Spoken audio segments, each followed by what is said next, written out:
ఈరోజు టాపిక్ పేరు active non alignment. ఇది యాక్చువల్గా ఇంటర్నేషనల్ రిలేషన్స్లో చాలా ఇంపార్టెంట్. ఎందుకంటే రీసెంట్గా రష్యా యుక్రెయిన్ వార్ జరిగినప్పుడు ఇండియా ఇండైరెక్ట్గా రష్యాని బాగా సపోర్ట్ చేసింది. అది మనకందరికీ తెలిసిందే. ఇండియా రష్యాని యుక్రెయిన్తో వార్ చేయమని సపోర్ట్ చేయలే, కానీ ఇండియా రష్యా అఫైర్స్లో ఇంటర్ఫియర్ కాలే. First point. Second advantage, India ఏం తీసుకుందంటే ఆయిల్ డిస్కౌంట్, భయంకరమైన ఆయిల్ డిస్కౌంట్ తీసుకుంది. Based on this, and you already know the India-Russia relations have been very strong for a very very long time. మనకి రష్యన్స్కి మంచి friendship ఉంది. అది ఓపెన్గా చెప్పినా చెప్పకపోయినా అందరికి తెలిసిన విషయం. కానీ ఇక్కడ what is this non alignment అంటే, ఇగో మీ ఇద్దరు కొట్లాడుకుంటున్నారు, మేము సంబంధం లేదు, వార్ అవ్వకుండా ప్రొటెక్ట్ చేసలేము మేము. Of course India has done its own path. చక్కగా హెల్త్ ఎయిడ్ అవన్నీ, medical facilities, health related anything for Ukrainians చాలా చేసినారు మన వాళ్ళు కూడా, ఏం తక్కువ చేయలేదు. అయితే ఇప్పుడు ఇష్యూ ఏంటంటే, ఒక డిప్లొమాటిక్ పాలసీ పరంగా చూసుకుంటే India has been the initiator for this program called active non alignment. మీకు ఆల్రెడీ నాన్ అలైన్మెంట్ అంటే తెలుసు. అంటే మనం ఎవరి సైడ్ తీసుకోము, అటు కాదు ఇటు కాదు, కానీ యాక్టివ్ మెంబర్షిప్ ఉంటాం. అంటే మనం కంప్లీట్గా 100% సపోర్ట్ చేయము, అట్ ద సేమ్ టైం అసలు 0% సపోర్ట్ కూడా ఇవ్వకుండా ఉండం. అట్లా ఉండదు. ఓ 40-50% మనం ఇస్తాము, 40-50% ఇవ్వము. సో మనకు అవసరమైనప్పుడు if we think we're right, కొద్ది వరకు మనం సపోర్ట్ చేస్తాం, కొద్ది వరకు సపోర్ట్ చేయం. So that is called active non alignment. ఈ ప్రోగ్రామ్ మనోళ్ళు ఏం చేసినారంటే, మనోళ్ళే స్టార్ట్ చేసినారు యాక్చువల్గా. Indians have started this program. ఈ ప్రోగ్రామ్ నచ్చి lot of other countries which are not pro west, అంటే అమెరికా, యూరప్, వీళ్ళందరికీ పెద్ద సపోర్ట్ లేని countries like Latin American countries, వీళ్ళందరూ కూడా మన దారిని ఎంచుకున్నారు. కానీ ప్రాబ్లం ఏమేమైందంటే, ఈ నాన్ అలైన్ మూవ్మెంట్లో ఇండియా స్టార్ట్ చేసింది కానీ కంటిన్యూ చేస్తలేదు. India is taking a new strategy called multi diplomacy or multi alignment.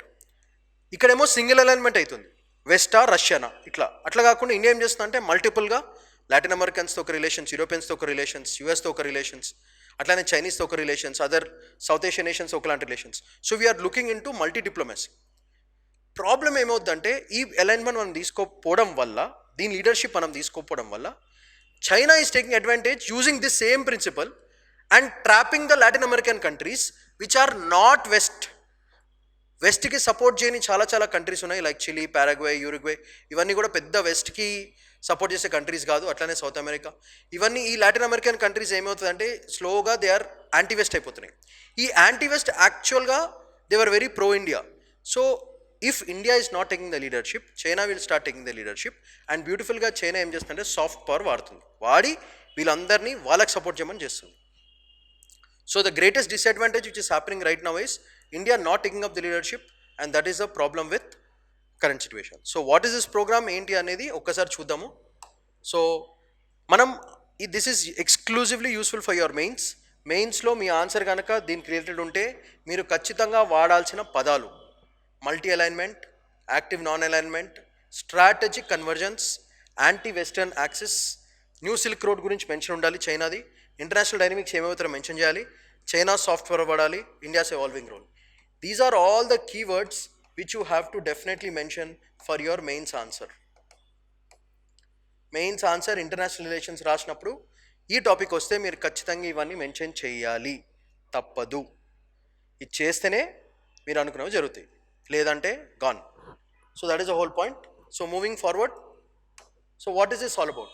India's role in emergence of, so initiation ఎవరు చేసినారు? ఇండియా చేసింది.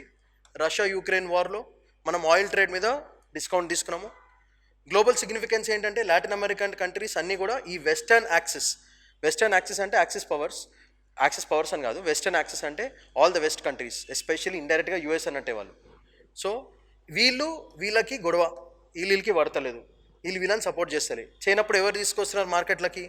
చైనా వస్తుంది, షిఫ్ట్ చేస్తుంది, లాటిన్ అమెరికన్ కంట్రీస్కి సపోర్ట్ చేస్తుంది. Latin American countries slowly started supporting China.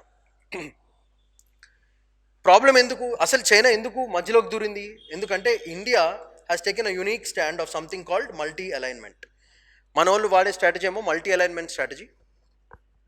China ఏం చేసిందంటే, మనం స్టార్ట్ చేసిన ప్రోగ్రామ్ని వాళ్ళు లీడ్ చేసుకుని లాటిన్ అమెరికన్ కంట్రీస్ని మంచిగా ట్రాప్ చేస్తున్నారు, and using soft power. So these are the points that you have to remember. Major point, what are the challenges in this? చాలామంది యాంటీ వెస్టర్న్ స్టెన్స్ తీసుకుంటున్నారు. చాలా లాటిన్ అమెరికన్ కంట్రీస్ కానీ lot of other countries anti US అయిపోతున్నారు. వాళ్ళందరికీ ఇప్పుడు hero ఎవరు కనపడుతున్నారు? China కనపడుతుంది. కానీ యాక్చువల్గా ఎవరు హీరో ఉండాలి? ఇండియా ఉండాలి hero. But I'm sure our diplomats are smart enough, ఏదో ఒకటి చేస్తారు మన వాళ్ళు, మళ్ళీ చేసుకుని మళ్ళీ they get into power. అయితే ఇప్పుడు ఏమవుద్దంటే చైనాస్ ప్రాగ్రమాటిక్ అప్రోచ్ అయిపోయింది ఇదంతా, and no ideological imposition, making China very very appealing to diverse nations. ఇది ఏమైపోయిందంటే ఇప్పుడు ఈ యానా ప్రోగ్రామ్, ఈ యానా డిప్లొమసీ చాలామందికి నచ్చింది. అంటే మనం ఫుల్గా వెళ్ళము, అట్లని కంప్లీట్గా వదిలేము. ఎక్కడ మనకి అడ్వాంటేజ్ ఉంది, ఎక్కడ చేయగలుగుతామో చేసే వరకు వదిలేస్తారన్నమాట. That is called ANA program. Problem ఏమవుతుందంటే ఇండియా ఈ ప్రోగ్రామ్ని పట్టించుకోకుండా కొంచెం అలూఫ్గా ఉంది. అలూఫ్ అంటే సపరేట్గా ఉండడం, పెద్దగా ఇన్వాల్వ్ అవుతలేదు. దానివల్ల ఏమవుతుందంటే missed leadership. So there is a missed leadership. India lead చేయాల్సింది ఇప్పుడు చైనా మెల్లమెల్లగా తీసుకుంటుంది. అది మన వాళ్ళు కొంచెం జాగ్రత్తగా గుర్తుపెట్టుకుంటే బాగుంటుంది. Next, what are the implications? దీనివల్ల ఏమేమి జరుగుతుంది? ఇంటర్నేషనల్ డైనమిక్స్ మీద చాలా ఇంపాక్ట్ పడుతుంది. చైనా సాఫ్ట్ పవర్ పెరుగుతుంది, చైనాస్ ఇన్ఫ్లుయెన్స్ పెరుగుతుంది. అప్పుడు ఇంకా ఆల్టర్నేటివ్ మోడల్ ఏముండదు. ఈ ప్రాసెస్లో ఇండియా ఎవాల్వింగ్ రోల్ ఏంటంటే ఇట్ ఈస్ ఆసిలేటింగ్ బిట్వీన్ యానా అండ్ మల్టీ అలైన్మెంట్. ఈ రెండింటి మధ్యన ఏది దారి తీసుకుంటే బాగుంటుంది అనే ఒక డిప్లొమసీలో ఇండియా స్టక్ అయిపోయి ఉంది. ప్రాబ్లం ఏమవుద్దంటే ఒకసారి యానా ప్రోగ్రామ్ తీసుకుంటే ఒకలాంటి గ్లోబల్ ప్రెజెన్స్ ఉంటుంది. Multi linguistic approach multi alignment approach తీసుకుంటే ఇంకొక గ్లోబల్ స్టేజ్ మీద ఇంకొక టైప్లో ఇండియాని చూస్తారు. So currently we're stuck with multi alignment. I'm sure slowly యానా ప్రోగ్రామ్ను కూడా మన వాళ్ళు వీళ్ళు ఇంక్లూడ్ చేసి ఓవరాల్ లీడర్షిప్ తీసుకుంటారని భావిస్తున్నాను నేను, according to my opinion. So that is a whole point. So మీరు ఎగ్జామ్కి పనికొచ్చే వర్డ్స్ మాత్రం మీరు ఎట్టి పరిస్థితుల్లో మర్చిపోద్దు. ఒకటేమో active non alignment, multi alignment, strategic convergence, anti western axes. ఇవన్నీ సిల్క్ రోడ్, ఇందాక చెప్పాను కదా, చైనా టేకింగ్ అడ్వాంటేజ్. మొత్తం లాటిన్ అమెరికన్ కంట్రీస్ అన్ని న్యూ సిల్క్ రోడ్ తీసుకుని చక్కగా చైనాకు ఫుల్ సపోర్ట్ ఇస్తున్నారు. And international dynamics, these are the words. China software ఖచ్చితంగా మెన్షన్ చేయాలి, ఇండియాస్ ఎవాల్వింగ్ రోల్. సో ఇవన్నీ మీరు ఖచ్చితంగా మీ మెయిన్స్ ఆన్సర్లో మెన్షన్ చేయాల్సిన మేజర్ పాయింట్స్.